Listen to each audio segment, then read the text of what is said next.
Hello, and welcome to Rocket Fuel, your daily update for everything that's happening in the Rocket Pool community.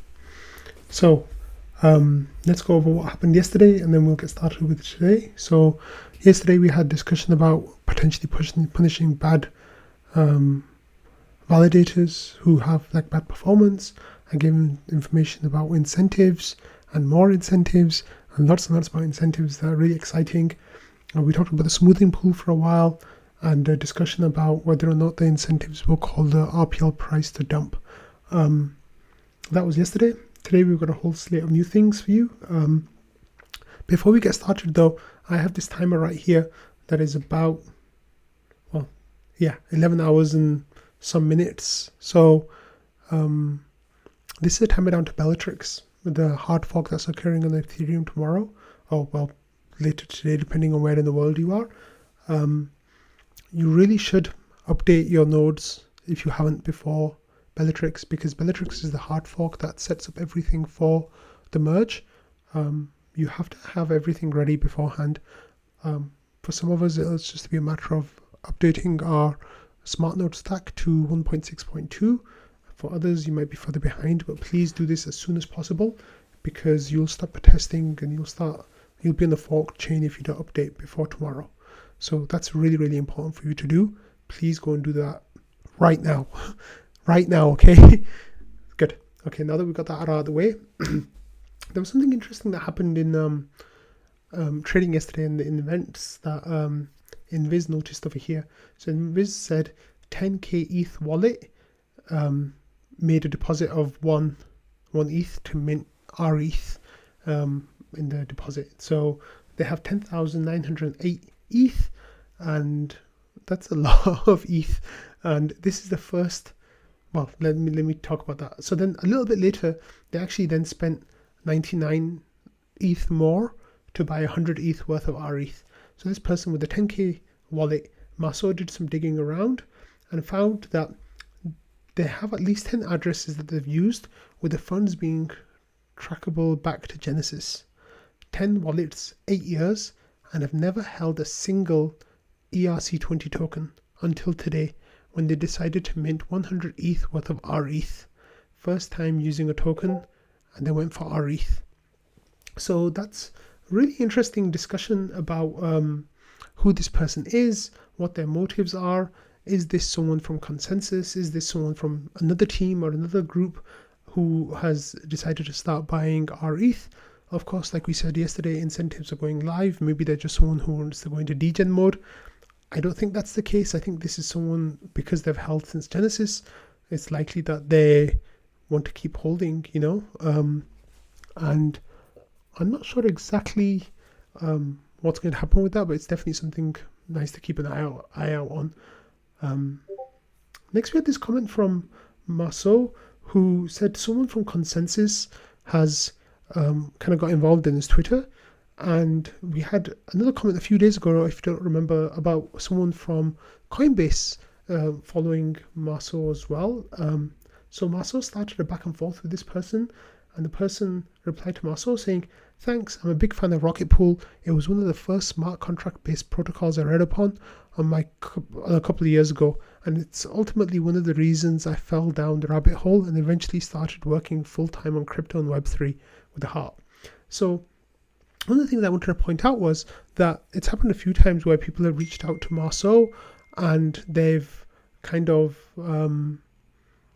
established relationships with him, and also with Jasper. Although I feel like I might be mistaken to say this, maybe someone can correct me, but I feel like Jasper kind of gets in touch with more of the degens and maybe other protocols and stuff, like smaller teams maybe. I don't know if that's fair of saying that, but then Marceau seems to have gotten in touch with a bunch of people who are involved with bigger stuff recently, that is.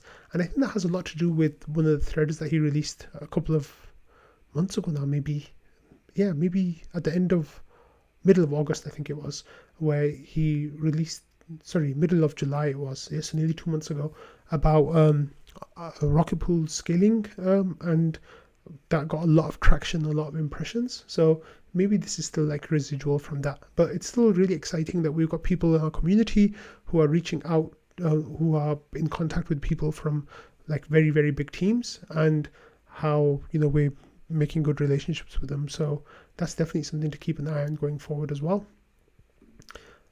Next, we had this comment from Joe, who said that rewards tree preview thread. So in this thread, he's going to post daily updates of what the tree looks like for smoothing pool rewards and for the RPL rewards. So that's something, if you're interested in doing that, then that's definitely something that's you should check out. I think there's not too many people in there at the moment, but I guess some people are following it. It's just Joe like posting the files with that information, but I'm definitely sure it'll be useful for some people. So I thought I should mention it in the refuel today, the rocket fuel today, not the refuel. Sorry, Anthony Susano. I was listening to that just before I started recording.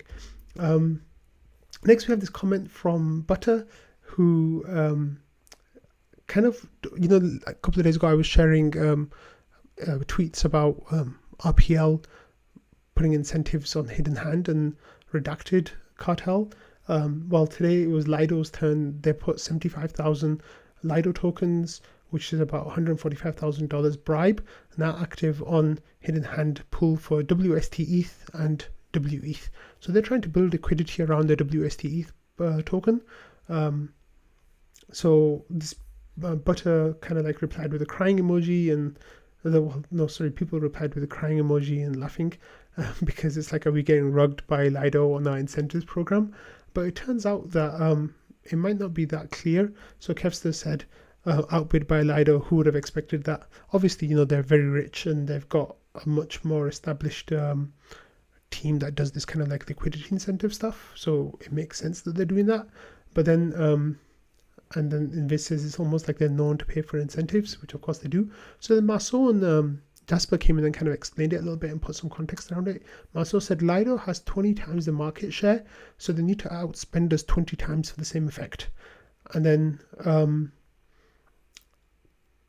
there was a further comment from Jasper that I'm trying to find here. And then Jasper said, more than that, to be honest, we get outsized gains per dollar. And then Marceau says, yeah, we're in a great position to spend dollars on liquidity. I'm super excited to see the results. So while it might seem like on the surface that, we're getting kind of usurped in our liquidity incentives, it actually, per dollar, our incentives at the moment are going to have much bigger impact than Lido's incentives would have. So I don't think it's anything for us to be worrying about. Next, we have this comment again from Marceau, and it was kind of like came in from a discussion that was happening already about getting messages to the team chat from Joe. And then Marceau said, I still maintain that we should rebuild the Rocket Pool site and the new property, rocketpool.fi, and then once it's good enough, just redirect .net to .fi. So that started a really good discussion, said with code open source on GitHub for community contributions. And Joe kind of went back and forth with a few different things. And here we had Marceau saying the team doesn't have to do any work. They could just be the pull request approvers. They need to give us permission. It's like, let's build you a free website, please. Let us build you a free website, please. So Invis says, why do we need permission from the team? It's DeFi, anyone can make an interface. Actually, not depending on the team shows superior decentralization. So Butter says, who will make the website? And then Marceau said, we already had a couple of people spend considerable time in the design and code, like co-op.eth and Clever, and Sleety. And then Invis said, what's the holdup then? Is it funding? And he said, I'm sure you have some spare change you could use, to Marceau. And then Marceau said the team won't engage on this, so they just stop building. So basically, there's a lot of Butter actually, let me just read on a little bit more, because Butter actually made a really good point. He said that basically for some reason, if there was OFAC style issues with the Rocket Pool protocol, then having a decentralized front end through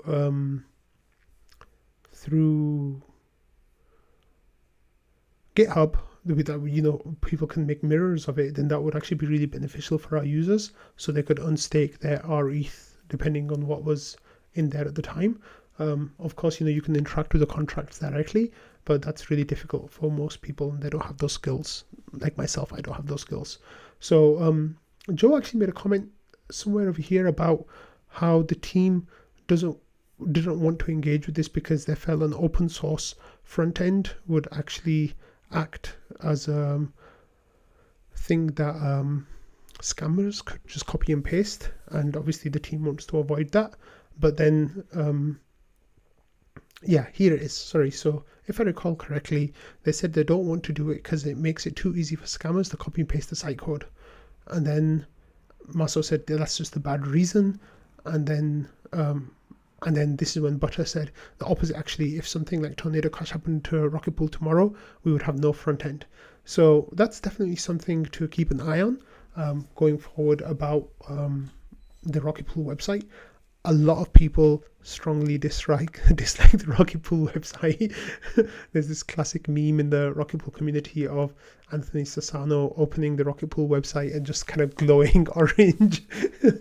It's a very orange website. So yeah, the community's wanted to change that for quite a while, but we haven't been able to kind of wrestle that control from the team just yet. So hopefully that will happen soon. And I want to finish with this meme that was posted by Sleety, saying 4 days post bullcast, and it's a picture of David from the Bankless team who has dumped Lido in the trash and now has a Rocketeer on his wall instead of a punk, and has a Rocket Pool tattoo, is wearing a Rocket Pool t-shirt, has RPL tattoo on his neck. Over here says Rocket Pool for life on his arm, is wearing a Rocket Pool cap, and of course has Discord trading open on Discord on his side laptop. So I think that was a really great meme. Jasper tagged David in the channel, and then David said LMAO, and I'll post it on Twitter. I post it on Twitter and I'll retweet it. So he then ended up retweeting it. So that was a really cool little image that Sleety created. So kudos to him. And I think I'm going to end it there. Today's episode was actually like a normal length episode because I guess it was Labor Day in the US is a little bit quieter. But I think the next couple of days things are going to get really busy once the incentives go fully live. So that's really exciting. And of course, tomorrow, please update your nodes right now, because tomorrow it's Bellatrix and then it's the merge in 9 days. Wow. Can't wait for that. So have a great day, everyone, and I'll see you all tomorrow. Bye.